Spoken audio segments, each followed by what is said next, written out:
Hey guys, so a few weeks ago I finished Ruby Granger's 14 Books Challenge, and that challenge was all about reading 14 books in 14 days, and I actually managed to read 16 books in 14 days. I'm going to share which books I read with you guys in this video. I've also just included some reviews over on my Goodreads account, so definitely check out my Goodreads account if you want to see more of what I thought about each of these books. And if you follow me on Instagram, you already know some of the books that I read, but if you follow me on Goodreads, you know what books I have read, what books I'm currently reading, what I'm about to read, all that good stuff. But before I get into which books I read, I just wanted to start off by saying I really loved this challenge, and this challenge really helped me get back on track for my reading for the year. At the beginning of the year in a video, I'll put it down below if you guys missed it, but I said in that video that I really wanted to read 100 books or more this year, and I had kind of fallen behind on my goal. So this challenge helped me get back on track, and I'm actually a book or two ahead now, so that's really cool. And in this challenge, I really wanted to make it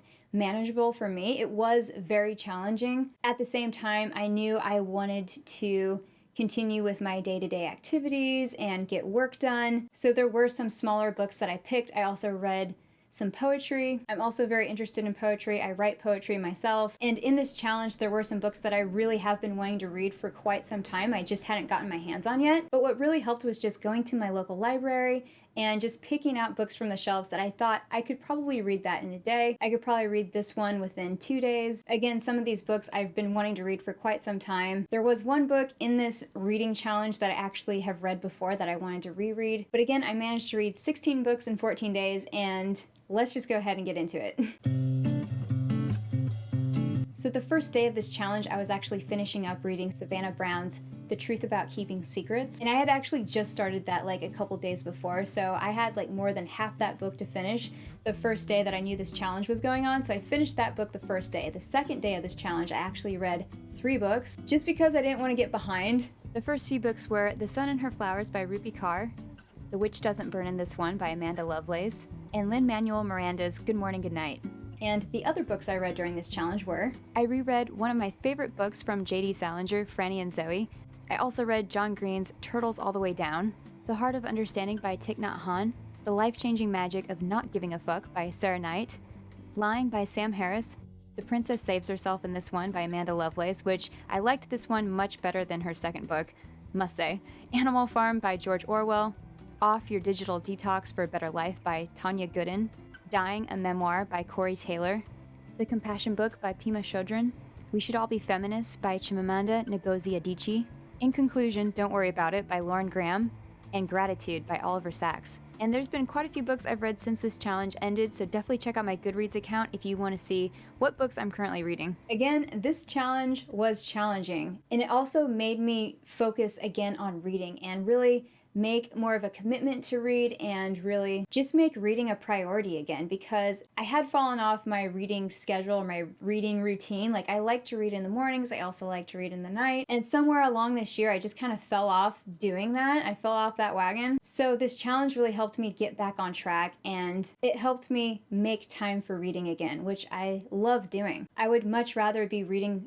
books than scrolling through social media. I think it's really important to just stay mindful of that, of what I'm currently doing and what I really want to be doing, how you want to spend your time, and especially given the time that we have on this earth. Like, there's only so much time and there's only so many books you can actually get your hands on and read. There's so many books that I would love to read. I probably never will read. I love learning, and I love finding great authors and their work and just diving into new stories and new ideas. Doing this challenge was fun, and it was also irritating because sometimes I didn't want to make time to read, but I had to stick to it because I knew I wanted to complete this challenge. It also made me realize I need to focus on the books that I really, really want to read and not waste time with books that I either don't like, or maybe I'm realizing the writing isn't that good or whatever. You only have so much time, and there's only so many books. There's so many books I want to get my hands on and read. Especially as I get older and my perspective changes, there are books that I do want to reread. But doing this challenge again just kind of made me realize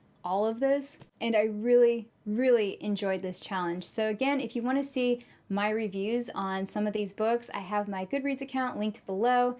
Ruby Granger, thank you so much for this challenge. She also has a kindness challenge that's really awesome, so I'll put that down below as well as her channel. But again, I really loved this, and I have to mention, if you guys like these videos that are not sponsored on my channel, please take some time to check out my Patreon. If you can, support me over on Patreon, because I would really like to focus more on these non-sponsored videos. And I would really love my channel to just be supported by my viewers and people who like to listen to my podcast, people who like to check out my blog. I would love to make this channel just completely non-sponsored by any brands and just supported by viewers who like to watch my videos on atheism, videos on abuse, trauma, religion, Islam, these types of videos. So if you like what I do online and you like my videos that, again, are not sponsored, please consider supporting me over on Patreon. That would really help me out, and that would help me create this channel more of what I want it to be and more of what I know you guys want it to be as well. So my Patreon, everything will be linked down below. That's a lot, sorry. But that's it for this one. I hope you guys are having a good day, and I'll see you guys on the next one. All right,